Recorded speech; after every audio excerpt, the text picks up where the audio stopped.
When a chosen one awakens, something shifts in the invisible realm. The air around them becomes different. The light that surrounds them begins to vibrate in a way that few can truly understand. And it is exactly at this moment that the spiritual world stirs.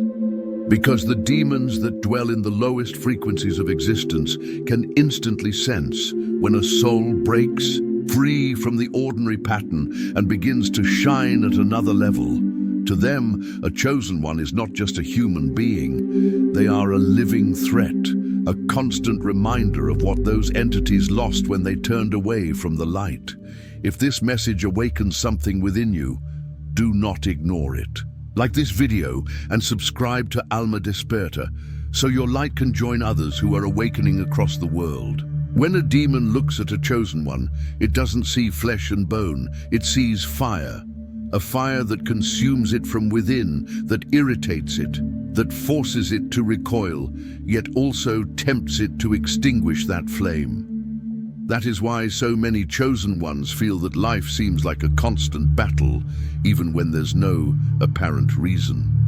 The entire underworld recognizes the light of a chosen one long before the chosen one realizes who they truly are. And it's in that recognition that the silent war begins. The invisible attack, the distractions, the emotional heaviness, the exhaustion without cause, the doubts that appear from nowhere. All of these are desperate attempts to dim the light that disturbs the darkness. But there's something a demon never fully understands. The more it tries to extinguish a chosen one, the stronger that light becomes. Because pain, chaos, and solitude, when experienced by an awakened soul, transform into divine fuel. Before we continue, take a deep breath. You are about to understand something that very few people in the world truly grasp. What happens in the exact moment a demon recognizes you as chosen? This powerful affirmation, "Nothing can extinguish the light that God placed within me." There is an almost imperceptible instant when the spiritual realm turns its gaze upon you. It's the moment the demon realizes he has awakened. This perception doesn't occur through human sight, but through energy. It's as if a different vibration cuts through the dark veil that separates the realms. And when that happens, the chosen one becomes visible. Not in the physical sense, but in the spiritual one. The light that the demon perceives isn't made of physical brightness. It's a spiritual flame, a force that pulses in the energetic field of the chosen one and declares, "I belong to the light." That vibration is so intense that to those who dwell in darkness, it sounds like a thunderous echo of divine power. When you pray, meditate, or simply raise your thoughts, you may feel an inexplicable weight, sudden fatigue, distraction, or a whirlwind of emotions. This is not a coincidence. It is resistance. It is the spiritual realm reacting to the fact that you have been recognized. When a demon sees you, it feels something it despises: spiritual authority. It realizes it is not facing a victim, but a spark carrying the Creator's seal. And even though it may try to approach, it knows it cannot touch what has been separated by the light. Yet, driven by envy and resentment, it tries in another way. Not attacking the body, but the gaps in your mind. It whispers doubts, creates illusions, feeds fear, all to make you forget who you are. Because the demon knows that if you remember your divine origin, it loses all the power it believes it has over you. And this is precisely where the spiritual battle of a chosen one begins. Not against demons made of horns and fire, but against the subtle voices that try to pull you away from your essence. With each awakening of consciousness, the underworld grows uneasy.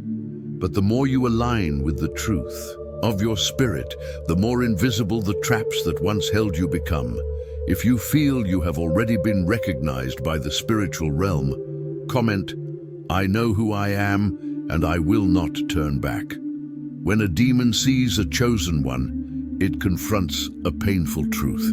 It cannot extinguish the light directly. It cannot destroy what God has set apart, but it can try to disconnect that person from their own spiritual consciousness. This is when the subtlest game of the spiritual realm begins, a psychological, emotional, and energetic battle. The first strategy is distraction. The demon knows that while the chosen one remains centered in their essence, praying, meditating, serving, they grow stronger. So it plants distractions disguised as opportunities, toxic relationships that seem like blessings, paths that appear easy but lead to exhaustion. Everything is meant to steal the focus and energy of the chosen one. The second strategy is doubt. Nothing is more dangerous for a being of light than forgetting who they are. Suddenly thoughts arise. Am I really special? Am I imagining all of this? What if I am nobody? These ideas do not come from your heart. They are seeds planted to weaken your faith. The third strategy is emotional attack. The demon knows that a chosen one's heart is sensitive, compassionate, and often lonely.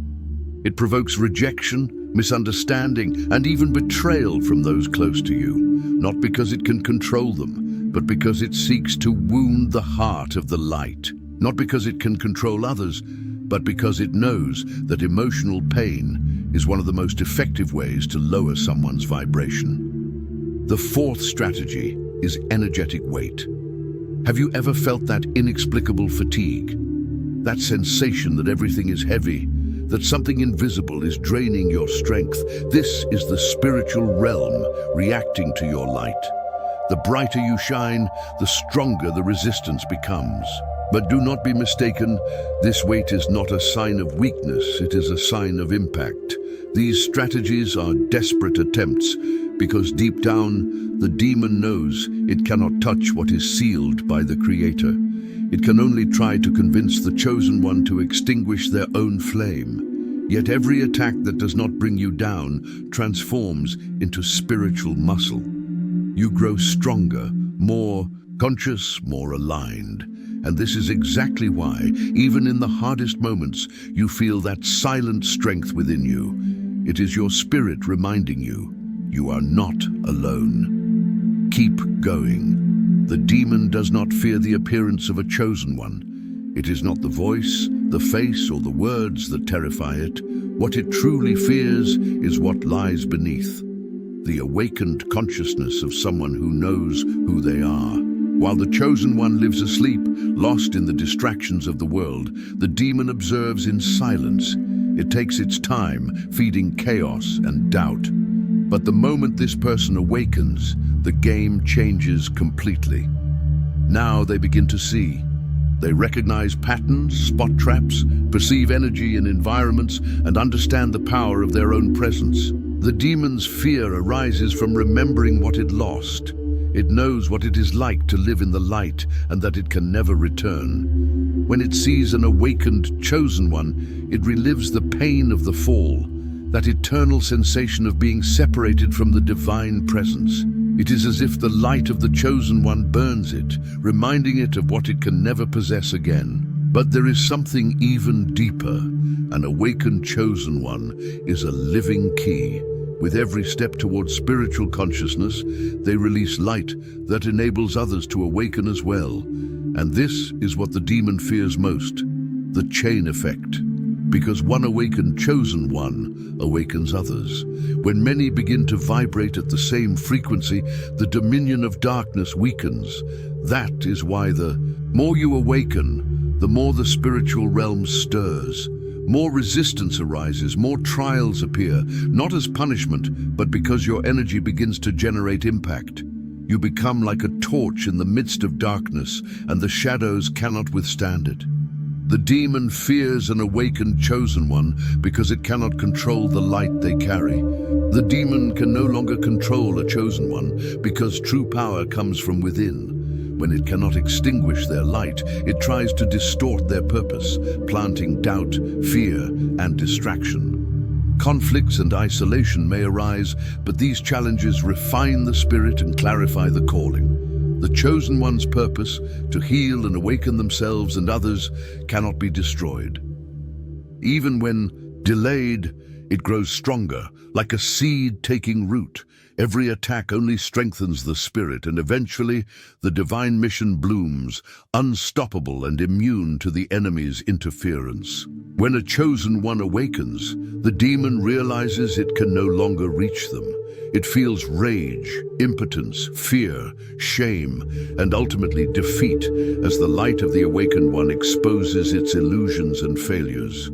The chosen one becomes untouchable, not through perfection, but by aligning with the source. Their presence carries divine vibration, repelling darkness and exposing what it cannot overcome. True victory happens within, when they confront their own shadows and refuse to run, making them immune to external attacks. When the chosen one confronts their inner wounds, forgives the past, and releases what no longer serves, they close the gaps that demons exploit. True spiritual power emerges, silent, unshakable, and born from surrender and peace, not control or force. Their energy transforms their surroundings. Confusion becomes clarity, fear becomes courage, and pain becomes compassion. A healed, chosen one can break generational cycles, interrupt patterns, and become a... Wherever a chosen one goes, subtle chains break and their presence transforms the environment. Their mere existence exposes falsehood, dissolves envy, and makes darkness powerless. They do not fight to win, they simply are the victory. The awakened, chosen one radiates light from within, carrying the Creator's seal and the marks of battles they have overcome. Their energy inspires hope, faith, and liberation in others. Darkness cannot withstand this purity, courage, and surrender to the light, making the chosen one a living embodiment of divine authority.